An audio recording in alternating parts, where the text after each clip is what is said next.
Like how was you, your Thanksgiving? it was good. It was good. Nice. Doing the were you stayed in town or did you travel? Do any traveling or Yeah, we just stayed in town. Nothing nice. crazy. Very nice.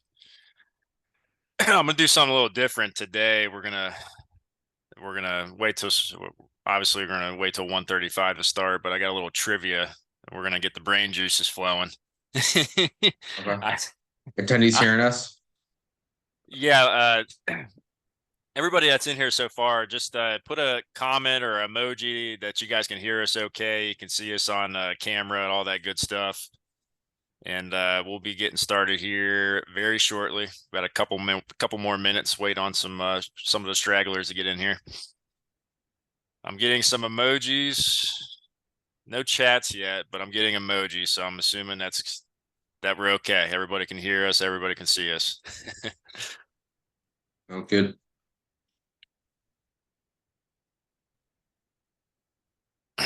Yeah, today's going to be an interesting topic. We're going to be talking about obviously HIPAA compliance with fax machines, and yeah, um, it's just one of those common sense things, Jose, that I'd Oh, say you know what they say about common sense. uh, it's a superpower. Yeah, man.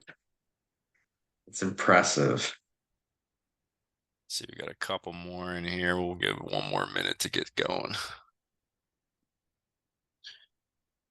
Linda, thanks for joining in. Susie, thanks for joining in. We're going to wait about another minute and then we'll go ahead and get started. I want to do something a little different this webinar. I want to do it just a quick little trivia and see where everybody's heads are at here. get the brain juices flowing.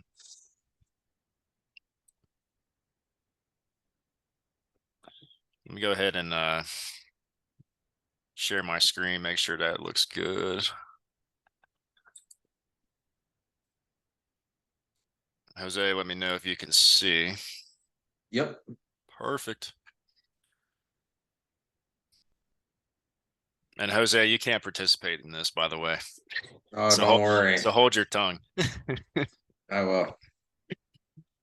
All right, cool. Let's get started. So, guys, I appreciate you joining in today. For those that are just joining now, want to do something a little different. I don't know if you guys were at the last week's webinar, but we just want to do a quick little trivia, see where everybody's heads are at, get the brain juices flowing. It's lunchtime for some people right now. Might be afternoon for some, might be breakfast time for some as well. So let's go ahead and get this started. First question. According to HIPAA regulations, how long do new hires typically have to complete their training? Is it A, 5 days, B, 10 days, C, annually, or D, biannually? And you guys can just leave a comment with your answer.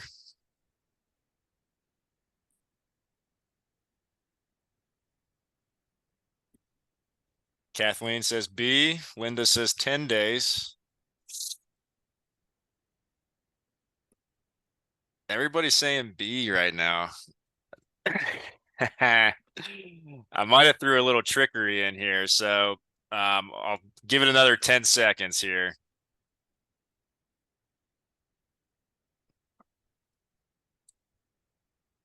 Susie. Yes. Susie's changing it up. So the answer is actually C. It's annually. So again, Hold we've on done though, just Ray. Hold on though, Ray. uh-oh. Hold on though, Ray. Uh-oh. Look at the way you asked the question. New hires. Yes. Yes.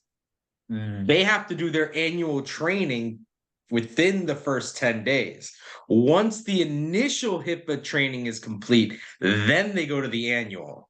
So the answer So did you're I just get looking my own for question based wrong? Is yes. that So what you're the telling answer me? to your Get out question of here. is B. The Uh question you intended was C. my intention was C. I tricked myself. There you go. The So the part that messed you up, Ray, was the new hires. okay. So guys, I just got duped Gosh. by my own co-host. I actually tricked myself. So yes, Jose is right. 10 days, and then after that, It's essentially on an annual basis. Thanks, Jose. So we got one more question. What are the potential consequences of non-compliance with HIPAA regulations? Is it A, heavy fines, B, lawsuits, C, potential loss of business and or medical license, or D, all the above?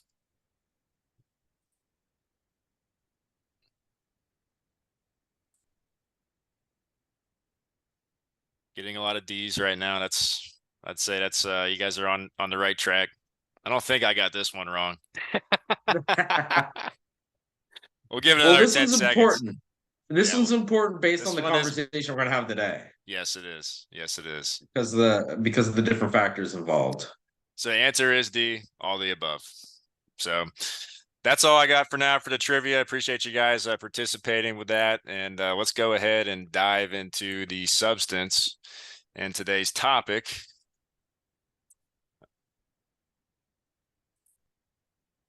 So again, thank you guys for joining in on today's webinar. Today, or again, my name is Ray Walters. I'm going to be today's host. I'm also accompanied by my co-host, Mr. Jose Delgado. For those of you that are just joining in, appreciate you being here. Jose was actually on our last webinar. We were talking about HIPAA security and cell phone workstation use. Today's subject, we're going to be talking a little bit about HIPAA compliance with faxing and facility access controls. Just a little bit of background on Jose. He has over 17 years of experience in healthcare business development, healthcare management, as well as consulting. And his latest venture is he also is a co-owner of a mental health clinic. And Jose, anything else to add there?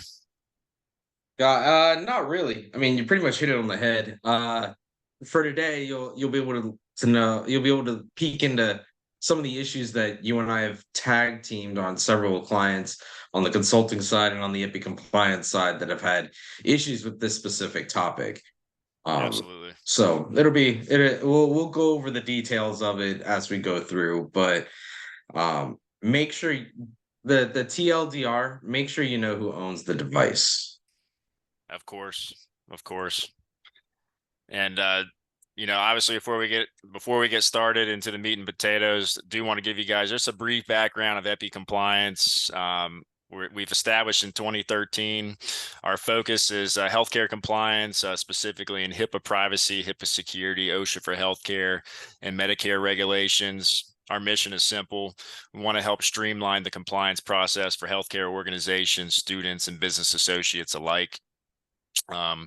Again, we founded EPI Conferences as well, which is a in-person event. And a part of this event, it's revolves around healthcare innovation and compliance. But something unique about this event is we also host a in-person certified HIPAA security officer training program. And again, we recommend anybody that is an EPICompliance user, anybody that's a healthcare administrator, healthcare business owner, a healthcare student, that might be getting into administration, recommend taking this training. Gives you a much bigger perspective on HIPAA and all the rules and regulations behind that. Jose is actually one of the instructors for this course as well. Jose, do you have anything to add to that? The boot camp is 8 hours of just us going over HIPAA security. We try to make the dry material not so dry with different real world examples and different examples that are currently within the media. So that's always fun. Lawyers and people making mistakes tends to keep us on our toes, and explaining how those loopholes are taken advantage of by different hackers or different organizations allows for everybody kind of be ready for that kind of stuff. So right. And this is also a training that we're going to be offering here online very soon. Stay tuned for that. We're hoping to have this course up and online by the first quarter of 2024. So stay tuned for that. And without further ado, let's talk about some of the objectives that we're going to be talking about today. We're going to be covering the key aspects of understanding facsimile and HIPAA, evaluating HIPAA compliance and faxing, recognizing challenges in traditional faxing, implementing best practices, also exploring modern alternatives to faxing, and obviously enhancing security through employee training. So, Jose, for our audience's I mean, if you don't know understanding, what a fax is, it's yeah, only because you're a Zoomer and you've never worked in an office before. But I mean, many, many moons ago when when the internet was not as much of a thing, this was the fastest way to get actual documents passed along from one point to another. You'd have a printer on one end, you have a printer on the other end, you'd send the image through the phone line, and then boom, on the other side, you get a piece of paper. So, for a lot of for a variety of reasons, faxing is not as popular or as prevalent. But I mean, even in our small office, we get probably 25 to 40 pages worth of faxes a day. And that's even with us having fax to email.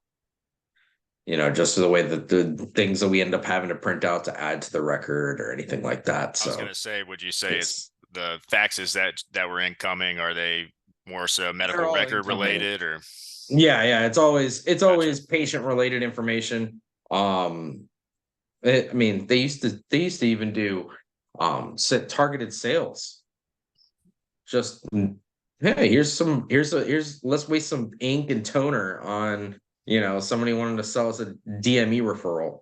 We're Jeez. mental health, bro. We don't do that, Right. but it's kind of impressive the way that faxes used to be used. But for the same reason, HIPAA was a problem. HIPAA was a big, big problem, especially if your provider has a very popular last name, or if you're in a market where multiple companies are using similar names. So hey, we're Acme Pain Management. Oh, we're pain management of Acme. That a lot of times that can be an issue, or same with one number being different on the fax. All of a sudden, we're Sure. getting an orthopedic surgeon stuff. So there are a lot of issues with faxes. Yeah, that kind of leads into my next question. Is faxing considered HIPAA compliant? Um, So again, everything is HIPAA compliant until the human element comes involved, right? Because when it's stored, it's fine. It's just where is it being transmitted to, who has access to it, all of that fun stuff. So I mean, yes, as far as messaging goes, it is one of the most HIPAA compliant because it goes straight to another number. There's mhm, no true in between point. Not like a lot of emails that can just be spoofed and then sent to three different emails, right? This is just all right. This goes directly to this other fax number. It's just inefficient for a lot of things. is it safe to say once a fax is sent, there's no rescinding it? It's it. Oh, I mean, yeah, it's gone. There's no, oh, oops, I Yeah, sent it to the wrong place. Nope, you better figure out where that's going and I've seen that call situation ahead. occur before, 100%, and that is definitely a negative to faxing. Yes, yes. So that kind of brings me to my next question. What would you say there's some challenges associated with traditional faxing when it comes to HIPAA compliance? Obviously, mentioning once you send it, it's it. So before we even get there, Yeah. there's two issues with fax machines that I see on the day-to-day basis now. Mhm. One is who actually owns the fax machine? Does the practice own it outright? Or is there an IT company, or is there a leasing company? Whoever actually owns that fax machine is a business associate, Sure. because they're going to be the ones in charge of replacing the fax machine, maintaining the fax machine, making sure that everything is going well just on the hardware software side of that device. And a lot of times, what we'll have is, all right, if it's a leasing company, which a lot of offices do, ours does it, it's cheaper for us to lease it for 2 years. Then they just take that one and bring us a new one. And Every 2 years Right. we get a new fax machine. What I tell them is you've got two options. You can either take that hard drive and Hillary Clinton it and show me that you Hillary Clinton it, or give me the hard drive so I can do it. Right. But I want to know that the hard drive is handled. So this is where we want to make sure that reuse isn't just, oh, they just turned around, cleaned it up, updated the software, and then sent it back out to somebody else. That can be an issue. You would So definitely make sure that's handled that way. you raise a good point. Would you say so? Just out of curiosity, the fax company that you're leasing through, do they understand that dynamic in terms of, hey, we're replacing your fax, we're gonna wipe the hard drive, or is it because it sounded like you're the one that you have to ask them to do it, right? Should they So technically know these things? they Um, should know these things. It is right. far more prevalent that they know these things now Hmm. than 3, 4 years ago, especially pre-COVID, the era known as pre-COVID. Pre-COVID, these leasing companies wanted nothing to do with HIPAA. They would much rather, look, we'll just give you the hard drive. I don't even want to hear the words HIPAA because they understood it as expenses to them. Sure. Especially because a lot of these printer companies, if you got them directly, they really didn't want to deal with the issues that come with knowing you have a potential HIPAA exposure. So this is where you'd have a lot of BAA issues involved. This is where a lot of IT companies were like, okay, well, we'll handle the leasing because then they can make a little bit of residual on the side, and then they can also control what devices are on their networks, and um, it would sometimes expedite the process. But again, knowing who actually owns the fax machines can really alleviate some of your headaches.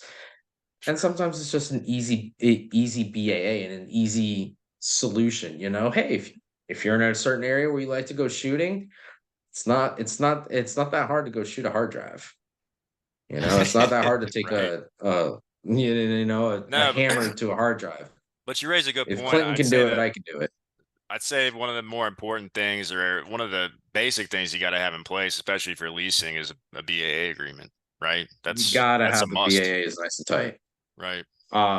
I would always recommend, when possible, you be the one that send the BAA. Don't be the one that receives the BAA. But larger organizations are just going to be like, screw it. This is our BAA. This is all we're going to take responsibility for. At that point, something is better than nothing. Just make sure you review it, No, absolutely. because there may be some clauses in there where they're like, hey, we're not going to take responsibility for anything. And then is it really a BAA, or is it just them saying you can't hold us liable? Right. So No, good point. Good point. Obviously, have a professional review that BAA agreement as well. yeah, if not, you'll Always get you recommend it. if yeah, you got to take a look at it. You got to have somebody that knows what they're looking for, because if not, you're just going to end up falling asleep reading the damn thing. Agree. So, moving forward, let's talk about some solutions. Jose, how can organizations make their fax machines HIPAA compliant? So for one, you can make sure that the fax machine is one, you can just have it on the same Wi-Fi as all of your other company devices. Don't let the IT or the printer company just put it on whatever Wi-Fi is easy for them. You tell them, no, you want that IP on a specific Wi-Fi. If it doesn't happen, what ends up happening is end up having problems with connectivity between devices that are on one Wi-Fi to dealing with another Wi-Fi. And anybody said to set up a fax machine, you guys know what I'm talking about. There's nothing more annoying than a fax machine or a printer that doesn't connect to the device that you need it to. Right. Because everybody's going to tell you turn it off and turn it back on, and that's not the freaking problem. It works just fine, just not with this computer for this reason. And it's always the one that's closest to it. It's never the one that's furthest away. I don't know why that happens. One of the other things you want, obviously, is not making sure your fax machine isn't in your patient waiting area. Doesn't make any sense. Don't leave it in the hallway. But for ease of use, most people don't do that anyways. They put it in Sure. their bullpen. So that one's fine. Limit access to authorized personnel. I mean, you just got to make sure that only people that need access to it have access to it. I'll be honest with you, at our office, our providers don't have access to the fax machine. They don't need it.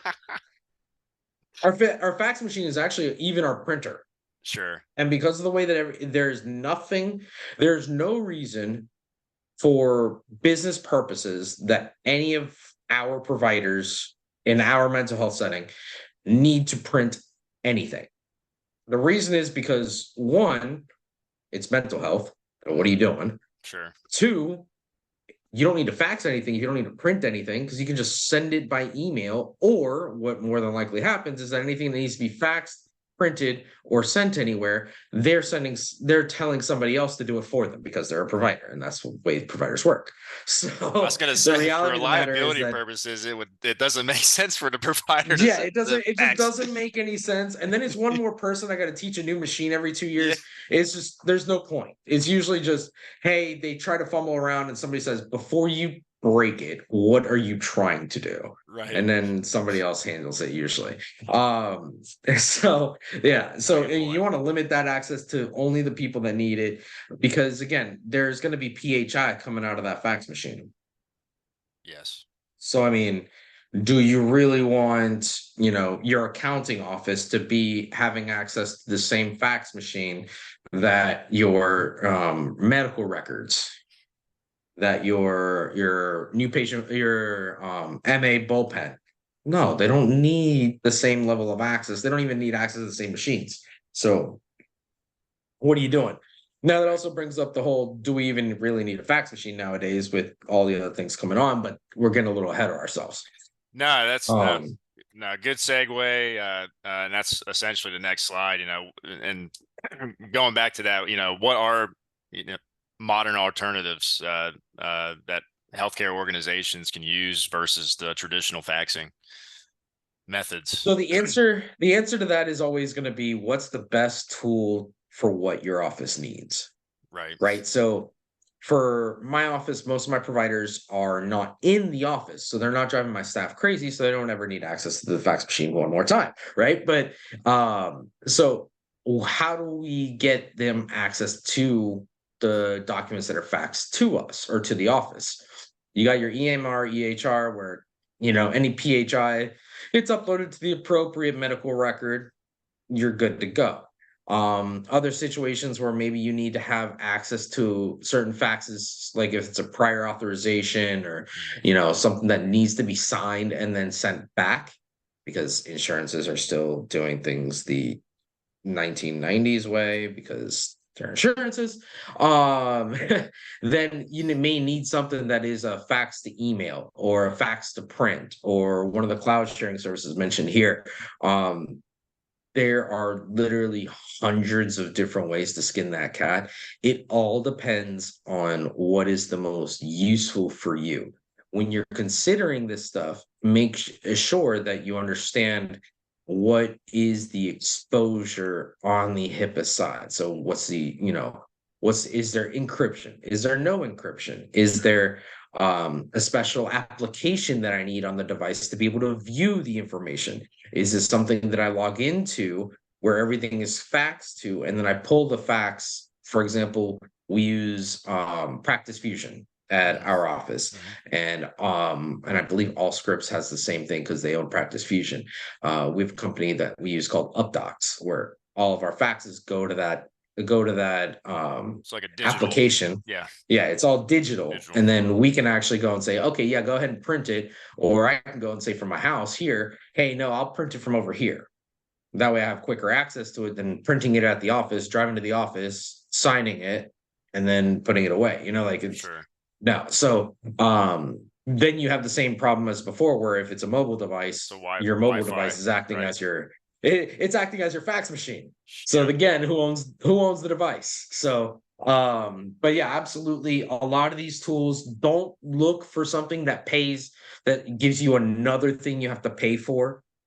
I will bet dollars to donuts that if you're a medical practice in 2023 in the United States, an application you're currently using has the ability to fax the email or fax to a box. You just may not know about it, Mm, or you may not be using that ability, but dollars and donuts, you have a way to do it. sure, sure. No, good points. And again, Jose, you corrected me earlier on my trivia. I'm, s- I'm never gonna live that down. But obviously, I put that question in there because, again, when it comes down to HIPAA security, HIPAA privacy, training is important.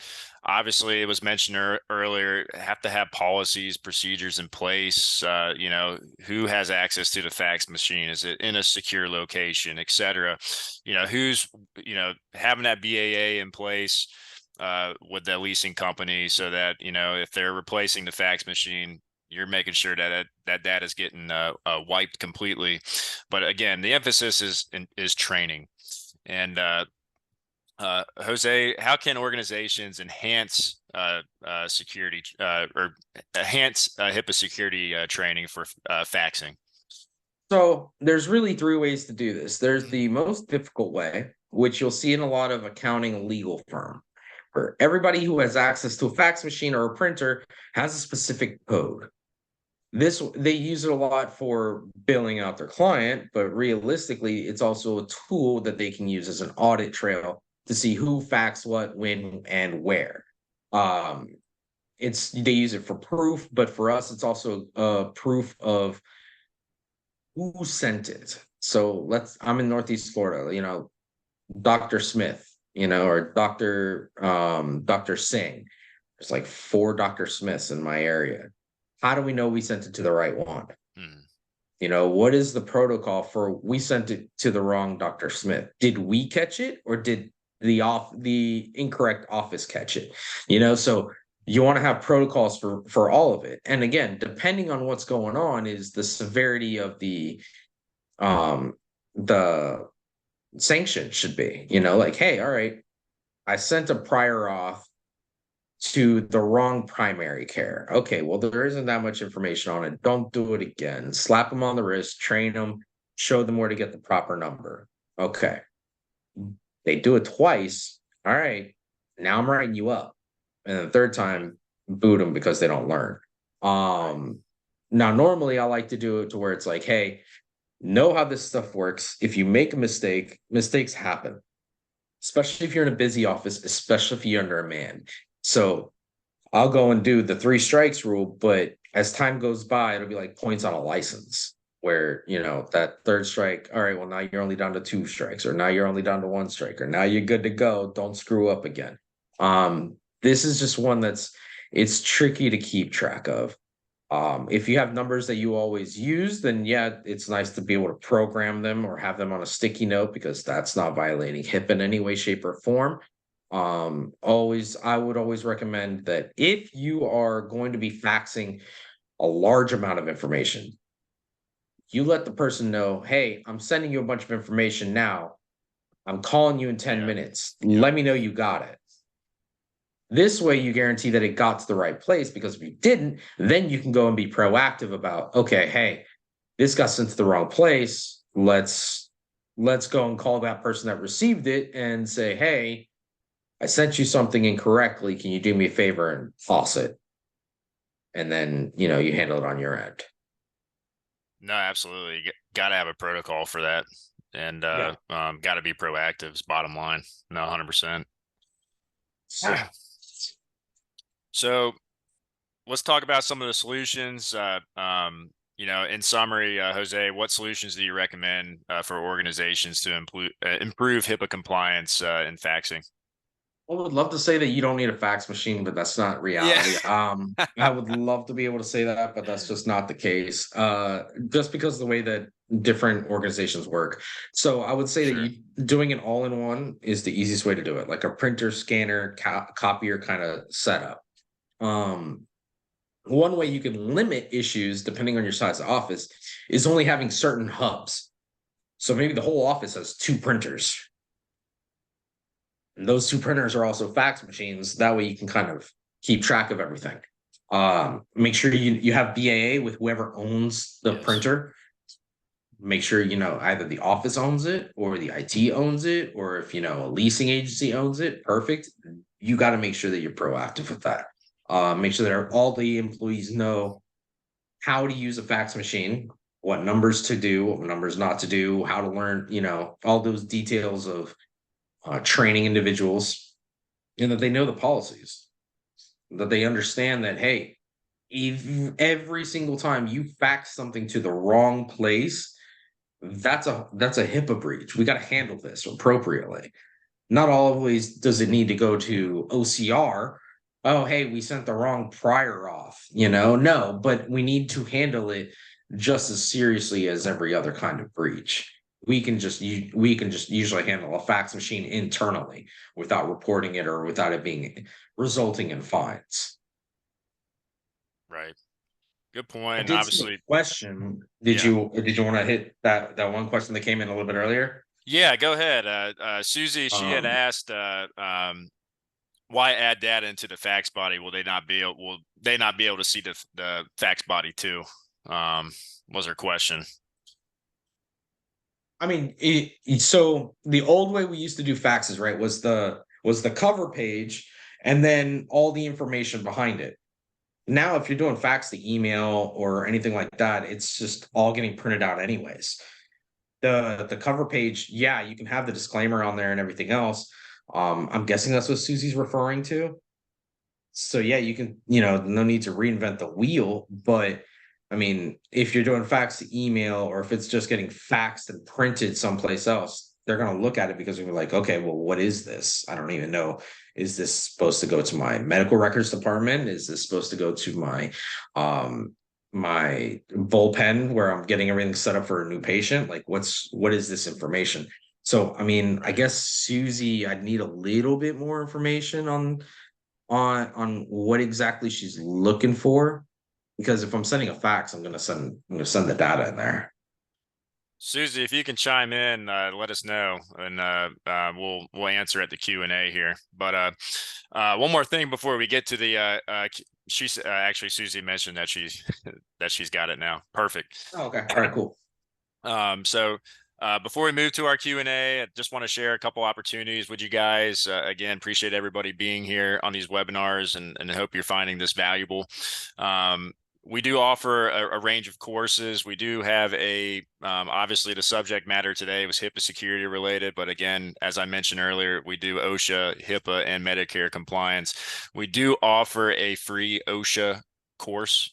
You can take the course, you get a downloadable PDF certificate at the end. OSHA does require that you or new hires do take that course within a 10-day period. If it's something that you haven't taken this year, highly recommend taking it. We'll be Wait, sending some links wait, out as Ray. well. Yeah, OSHA's not 10 days. OSHA is 10 days. Don't lie to me. HIPAA is 10 days. Oh, OSHA's 30, I believe. I'm gonna call your dad now after this. I call my dad. Google I'm gonna challenge it. call. No, it's 10 days. No, it's 10 days. It's in.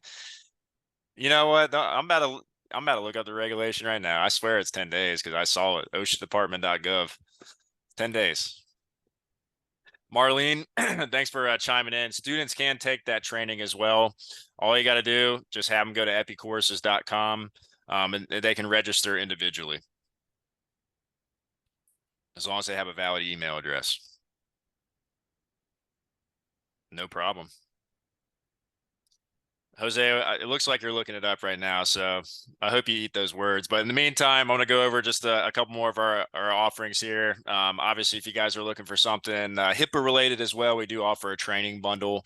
It includes HIPAA privacy, HIPAA security, OSHA, and Medicare compliance training. If you're looking for something a little more comprehensive, we do offer what we call our EPICompliance Pro package. Jose mentioned it earlier. BAA agreements, why pay an attorney $350 an hour to create those templates for you? These are templates that we provide on this program. Not just that, but we provide policies, procedures that we keep up to date for you, as well as the training portion and all the policies, procedures, obviously regarding fax and all the topics that we've discussed so far. Other than that, If you're not sure what you're looking for, we're certainly open to speaking with you. We do offer free consultations. Again, I'm going to be sending an email out to everybody after this meeting. Feel free to book a 15-minute consult. We can discuss your needs, and we go from there. But other than that, again, appreciate everybody being in on this webinar. We're going to go ahead and open up for a quick Q&A, and feel free to chime in on the chat, and we'll get it going.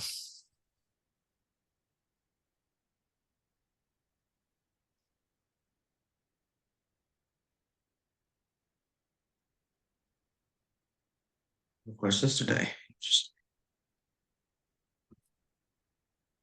I got one that just came in privately, okay.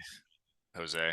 I don't know if you were able to see it, but No. it says, in the context of HIPAA compliance, what are the compliance for fax machines? What are the critical factors organizations should consider beyond the technical specifications to ensure security? Wow, who gave you this one? An IT company? It's got multi. It Or is this might someone be. that's It's a bit legal? loaded, but I think we've hit on some of those points. But go ahead. Go Yeah. ahead.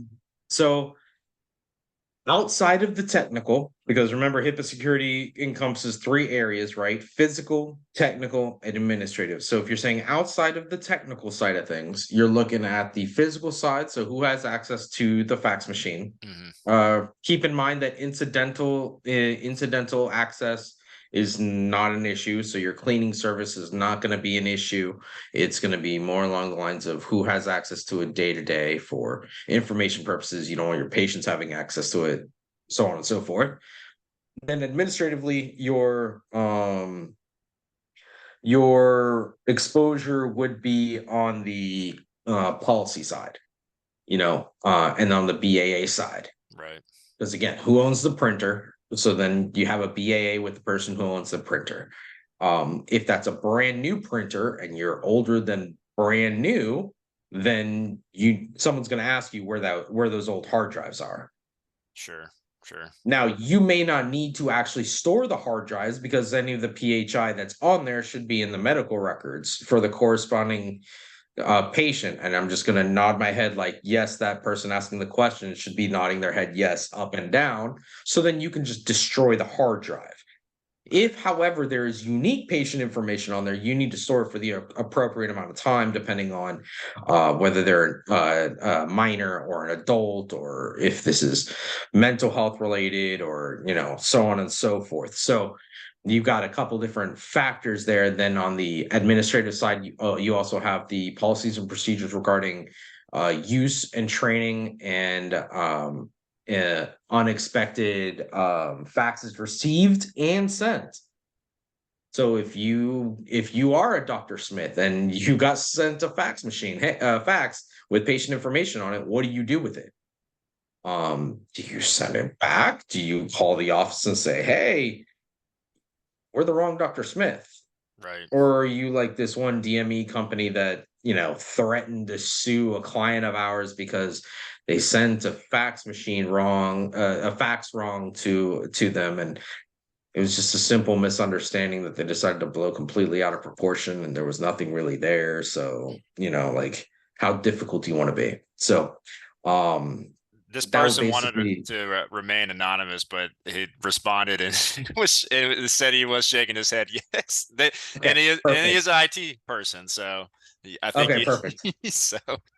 No, no, good job So on yeah, that. so I mean, I hope that answers that person's question in regards to It did. the other aspects, the other potential exposure vectors for HIPAA security.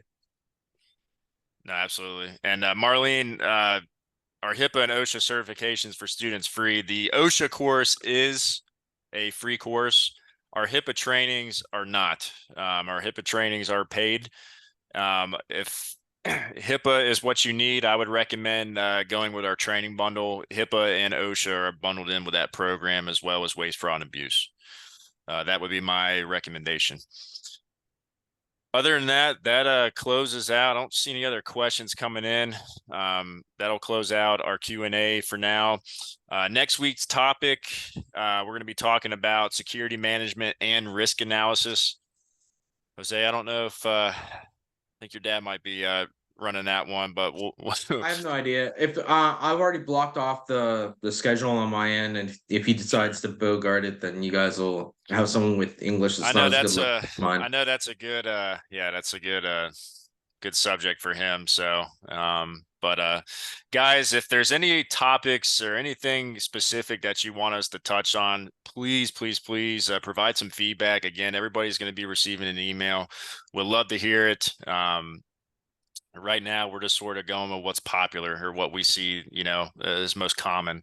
But there's Also, anything specific, let us know. We'd love to talk about it. yeah, if there's also a specific use case, because Yes. all these breaches and everything have to be federally reported, I'll be more than happy to research that stuff because it's a drama. I love finding out how they screwed up, and Yeah. it can a lot of times it ends up being simple things that just blew out of the water because of how many issues there were or how systemic the issue was, like the one with Kaiser recently.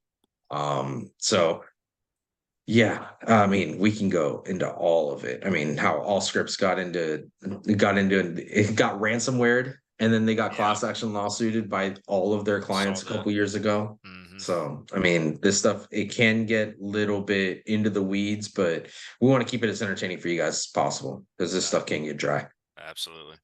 Angela or Angelina, I'm sorry. You asked the question for instructors, can we receive certifications after this webinar? At this point, no, we don't offer some sort of certificate for participating, but this has been brought up before. Ooh, but what Let you can do, Angelina, is once Ray publishes this presentation, you can use this as ongoing training for your employees. So you can be like, "Hey guys, we're gonna do a lunch. We're gonna do everybody's gonna grab lunch together. You just play this, and that's considered ongoing training." Yes, and we will be publishing these videos on our YouTube channel. So, Angelina, I hope that answered your question. Stay tuned for that. We will be sending links out for those videos. Other than that, hey, Jose, I appreciate you joining in on this, everybody. Appreciate your time. Your time is valuable to us, and hope to see you guys on next week's webinar. Again, we're going to be talking about HIPAA security management and risk analysis. You guys take care. Have a good rest of your day, and we'll certainly see you on the next one. Take care, guys. Bye.